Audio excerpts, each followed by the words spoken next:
I get a lovely noise at low speed. She sits bassy. On this? Yeah. Oh. Think of a car, any car. Yes, Cars.co.za. Let's find what moves you.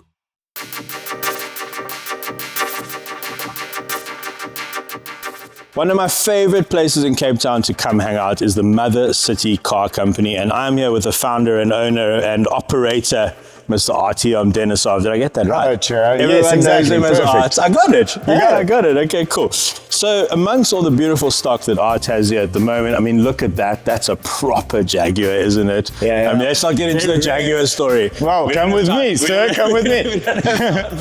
We don't have time to talk about Jaguar. The thing you're here to see, Ciro, is obviously our little Z4M, and it is right here. So come have a closer look at it. Oh, a Focus RS. Is that for sale? That is already sold. It's probably one of the lowest mileage and nicest ones in the country, if not in the world. What's the mileage? It's a 2010 RS MK2, of which only 60 came to South Africa, 15 of them in performance blue, and that particular car has got 9,400 Ks. 9,000 Ks. It's a perfectly preserved little collector car. So. Oh my God, 9,000 K. Okay, let me not look at that. We'll keep it in the background of the shot. Here's what I'm here for. This is what I'm here for. Okay, so this, I'm not going to lie to you. I'm not going to like try to spin you a story here.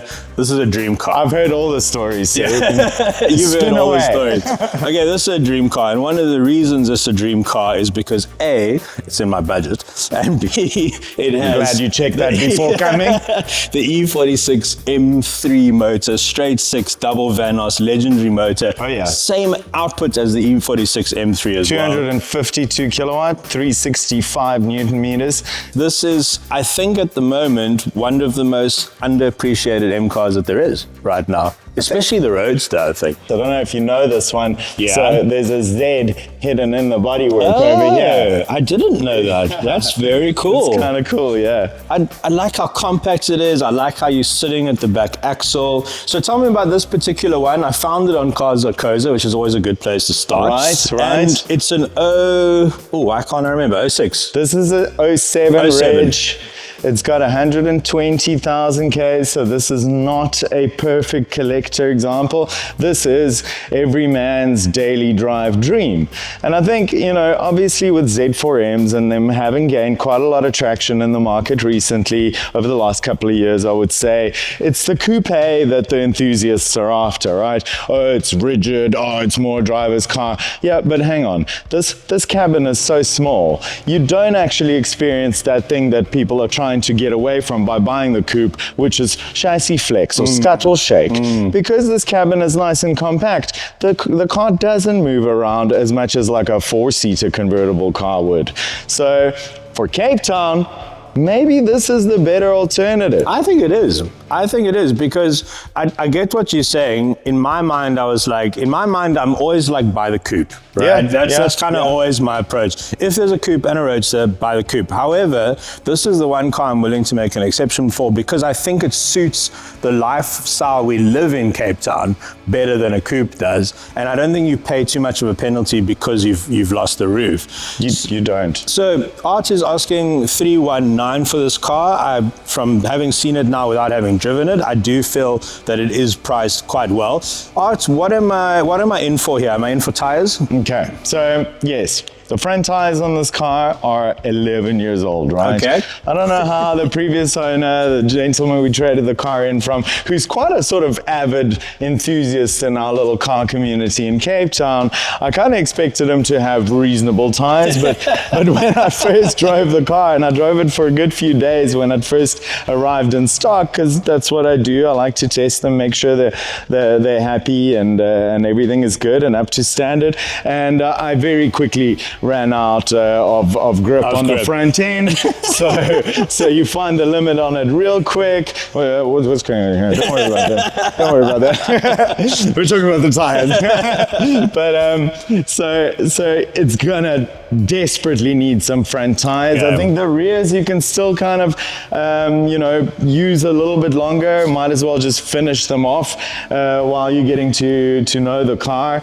But from a drivetrain perspective, the engine, the gearbox, the performance, she runs real smooth, she pulls real strong, the clutch action and the gear shift action is excellent. So it really is a fun car to drive and operate, but it is currently compromised by the front tires. So that is something that we also are aware of, and we are going to do that included in the price of the car. Yes, nice. yes. Very nice. It's just we haven't gotten around to it because, you know, it's always, you know, we have sort of around 20 cars in stock at any given point, and it's the cars that we're busy with deals on, those are the ones that take preference. So if this car's been quiet for a few weeks, I haven't really paid much attention to it. But now that I've got a serious victim for it, you know, we'll certainly get our ass into gear and make sure that we get the tires fitted. Okay, no, that's cool.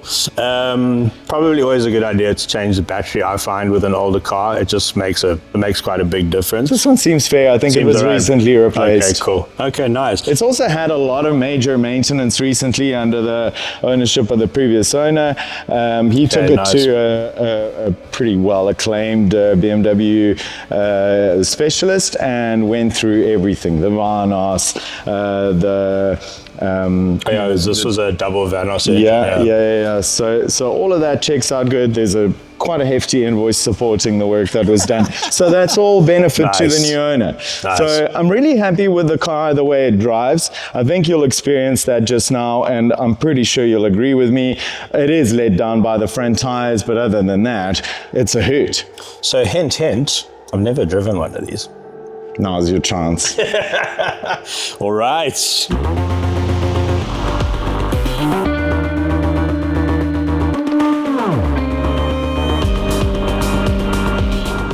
So Art, I've never driven an E46 M3. So this is actually my first experience of this engine. I've only driven an E46 M3 with an SMG box. Ah, okay. I had a convertible E46 in stock. What is the convertible one like? Is it loose? Is it? And wobbly. Because there's no B pillar, there's no C pillar. Yeah. So the rigidity must be quite low. That's a problem. Yeah. Listen, controversial opinion. Sure. What an overhyped car. What? E46 M3. Really? Come on, man. There's better cars out there, especially for some of the, like R500,000 for like a nice one. Even with an SMG box, or you can get one with mileage with a manual for $500,000. Yeah. I know there's better ways to spend R500,000. So I really like the look of the E46. It's always appealed to me, just the aesthetics. Sure. And the color that's always appealed to me is the launch color, which was Phoenix Yellow. But I'm the only person who likes that. You see, I do. You really like it with the sort of cream seats as well. No, black. Only black interior. Phoenix yellow cream seats. No. Especially when they go 15 years old and they're all cracking and nasty. That's illegal. You can't go cream seats with Phoenix yellow. Whoever spec'd their car like that was just not a car guy. So does this car have a stock pipe? Yeah. Stock, factory. Completely standard, yeah. I think it's one of the reasons why I've always liked BMW straight sixes is they feel like they want to be driven. Like you need to push them to enjoy them and get the most out of the engine. And it feels like it always felt to me like that was intentional from BMW. It's like intended to be wrung out, basically. Yeah, you know? The sweet spot is in the sort of 5.5 to 7,000 RPM. So the trick is when you're on it and you've got a nice open pass ahead of you, you got to keep it in that rev range to be able to extract performance out of it. It's a car that you have to wring its neck in order to get any real performance out of it. I get a lovely noise at low speed. It's bassy. On this? Yeah. Oh, I was doing some reading on this car, and what was quite interesting was the normal Z4s had electric steering, but this had the hydraulic steering from the E46 M3. This, not just And the then- E46 M3, it has the rack from the CSL. Yes, and then even the rear faster rack. Yeah, and then and then the rear subframe is CSL as well, Yeah, which is pretty cool. And I think yeah. a few other little suspension Yeah. components as well.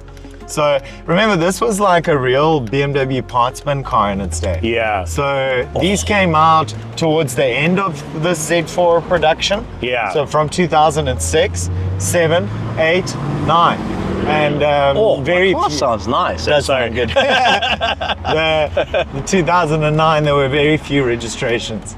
And so it was like, you know, BMW M division was like, oh, we still have all this E46 parts available, so maybe we can put some in the Z4M. What do you think?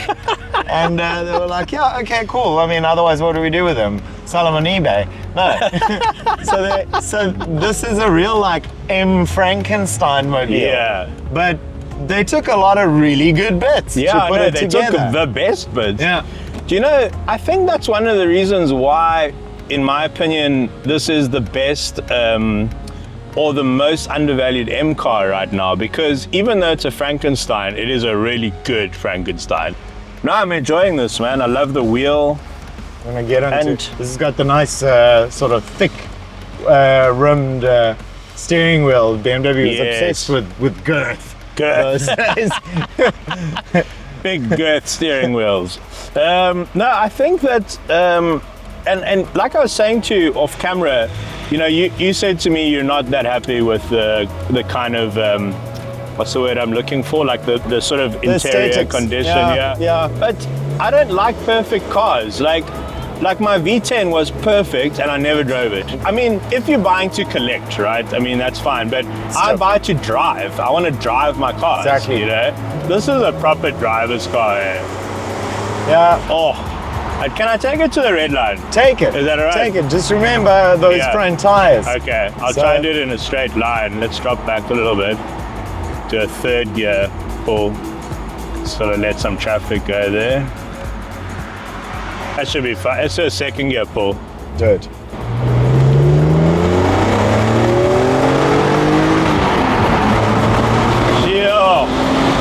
Jeez, it's quick. Once it gets up there, Yeah. it almost like it's like, okay, now stay here. This is good. Yeah.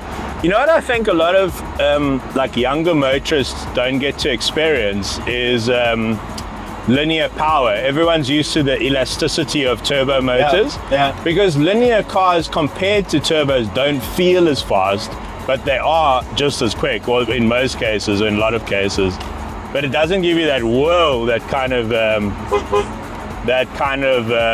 elasticity that a turbo gives you. Yeah. Sure, and that can be fun in its own way, Yeah, but again, you know, a naturally aspirated car, especially one that's got a nice high red line like this, Yeah. where, what is it, 8,000 on this? It gives you a completely different driving experience. So I appreciate that sort of juicing the car and squeezing it for performance. It makes it feel like you are on the limit with the car. Yeah. And there you find sort of car nirvana. You know, that's where, you know, the hairs on the back of your neck start standing out. Yeah, sure. You know what this car feels like to me?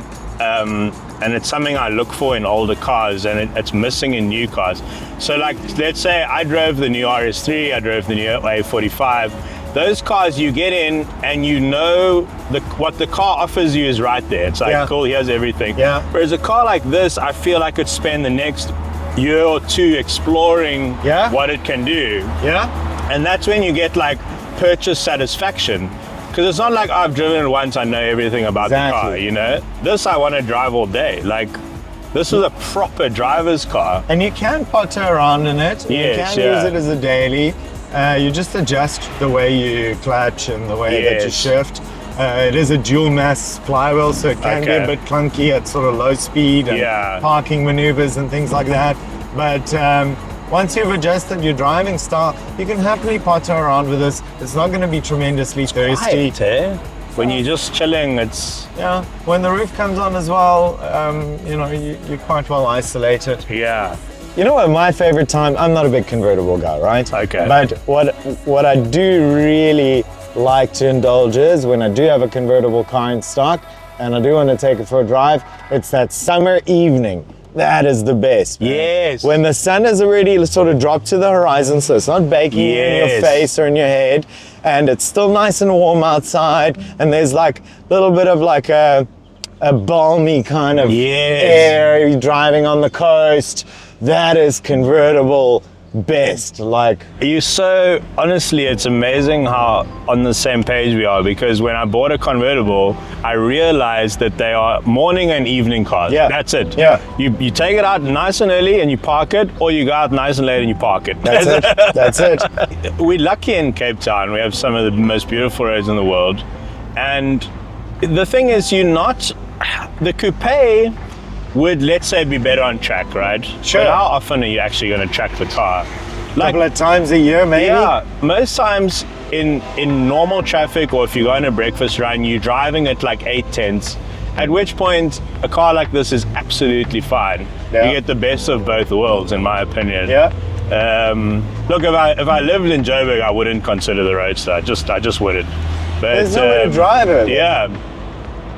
Here you've got so many amazing, like, from coastal to forest, drive an hour out of Yeah. Cape Town, geez, anywhere. Elgin, Franschhoek, whatever. Yeah. It's the best. Sorry, I had to do one more. Of course.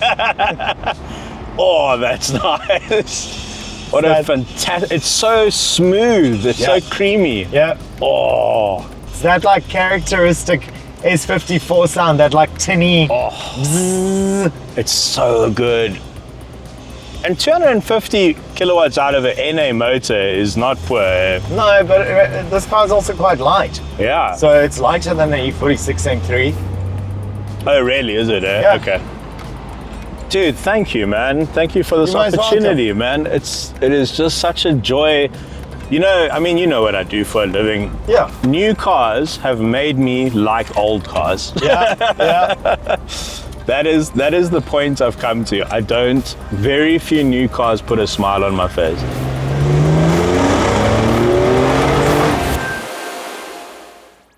How was your drive, Ciro? Did you enjoy it?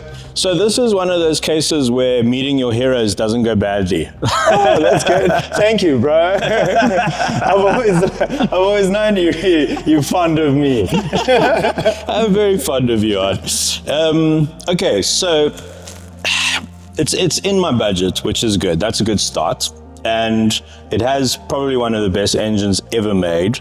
It's a cool car for Cape Town, right? For sure. Convertible, roadster, rear-wheel drive, manual. Sure, you and I both know that people after the Z4Ms, this generation Z4M, are all after the coupe, right? Oh, it's stiffer, oh, it's firmer, oh, it's a proper driver's car. Yeah, but this cabin is so small that you don't get a lot of chassis flex in this. I agree with you. So, and as far as sort of rattles and things concerned, well, I'm sorry, that's just this generation BMW for you. So, in terms of, so what are you looking at for this car? What's the ideal number for you? So, I hope you checked the price before you came shopping. But, it's I'm just checking in case it's on changed. Cars.co.za, the car is listed at 319,995. 319. That's 320 in non-dealer talk. 320. And what am I in for here? Tires, battery? So obviously when you would have driven it, you Yeah. would have probably felt that the limit comes very close on the front tires. You run out of turn in, and you run out of talent soon after that. But these tires, I think they are like 10 years old or Okay. something like that. So yeah, they've man, gotta go. these are 2013 tires. So if you enjoyed the drive with it on these, I can guarantee you're going to love it when it's got some fresh rubber on it. He is a salesman at the end of the day. So tires, you're going to need to put some new ones. I think the back is still okay, so you might want to use those for a little while as you're getting to know the car and just finish them off. Might as well, right? But the fronts are properly jeopardizing the experience of driving this car at this stage. I drove it for about a week when it first arrived in stock. We traded this car in from a sort of pretty well-known car enthusiast in our little car community here in Cape Town, and he traded it in on a coupe. We had a coupe. It was one of two Sepang bronze coupes. I've seen it. Goldy kind of brown, It's bronzy pretty. color, very cool. Car had a little bit less mileage than this. That car had 100,000 Ks. This has got 120. So this is definitely a driver spec car, and the spec reflects it. If you go look online at our friend Dominic's one, Prestige Marks has got one listed for 569. That's double the price. How's Right? this guy taunting? So, you know, you're not going to go and drive that 18,000 kilometer car as a daily driver, and you'll maybe take it out once every few weeks. Whereas this, you don't have to feel bad about it. It's got mileage, it's got a couple of blemishes, but as far as drivetrain's concerned, this car's been thoroughly checked over by very qualified guys and technicians, so everything is really nice and taut and running smooth. The power pulls strong, but as far as aesthetics concerned, I think that's where this car's sort of main letdown is. So it's had a fair bit of paint. It probably needs a bit more paint because of this bird shit stain that's kind of just left itself on here. Somebody didn't clean it in time. Always clean. If you bird shat on your car, especially if a bird shat on your black car, clean it off quickly. Otherwise it's going to go deep into the clear coat, and that's it. You've got to repaint a whole lot of real estate. Look at the size of this bonnet. Yeah, that's a good point. So there's that, you know, there's a little bit of wear and tear on the interior, but this is exactly what we are presenting in this particular car, and we think price reflects that. I think you've priced it right. I really do. It's a big decision for me because this would be, so I've sold a couple of cars, as you know. This would be the fifth. I've also sold just a few. I'm not a pro though. So this would be the car number 5 at the moment for me. And what I'm looking for in the collection is, if I may call it such, is variety, right? And what's quite cool is I don't have anything like this. I don't think the Miata qualifies. Well, that's quite a quick little thing with its supercharger. This is a different proposition. I've always wanted a naturally aspirated straight 6 BMW. I don't have one in the collection, which is important. So it ticks a lot of boxes for me. I think the price is right. You and me can maybe haggle later. But Look at the time. I gotta go. but listen, thank you very much for letting me drive it. You're most welcome, Chiro, and anytime. Thank you. And to you, our lovely audience, I want to ask the question, should I buy this BMW Z4M Roadster? I want to hear from you. I want you to tell me what can go wrong, what can go right. I know you guys are great at telling me what can go wrong. That's kind of why I'm doing these videos. And then let me know, is this something you would buy? And if it is something you would buy and you hurry up, maybe you can beat me to it. All right, thanks very much for watching. And remember one thing, people buy cars from people. Yeah. So buy from people you know. It's a good guy. What's the car with Cars.co.za? Meet on the move Roxy. Her perfect car has a cup holder that fits her oversized color-coded sippy cup. Now think of a car, any car. Yes, we have it. Cars.co.za. Let's find what moves you.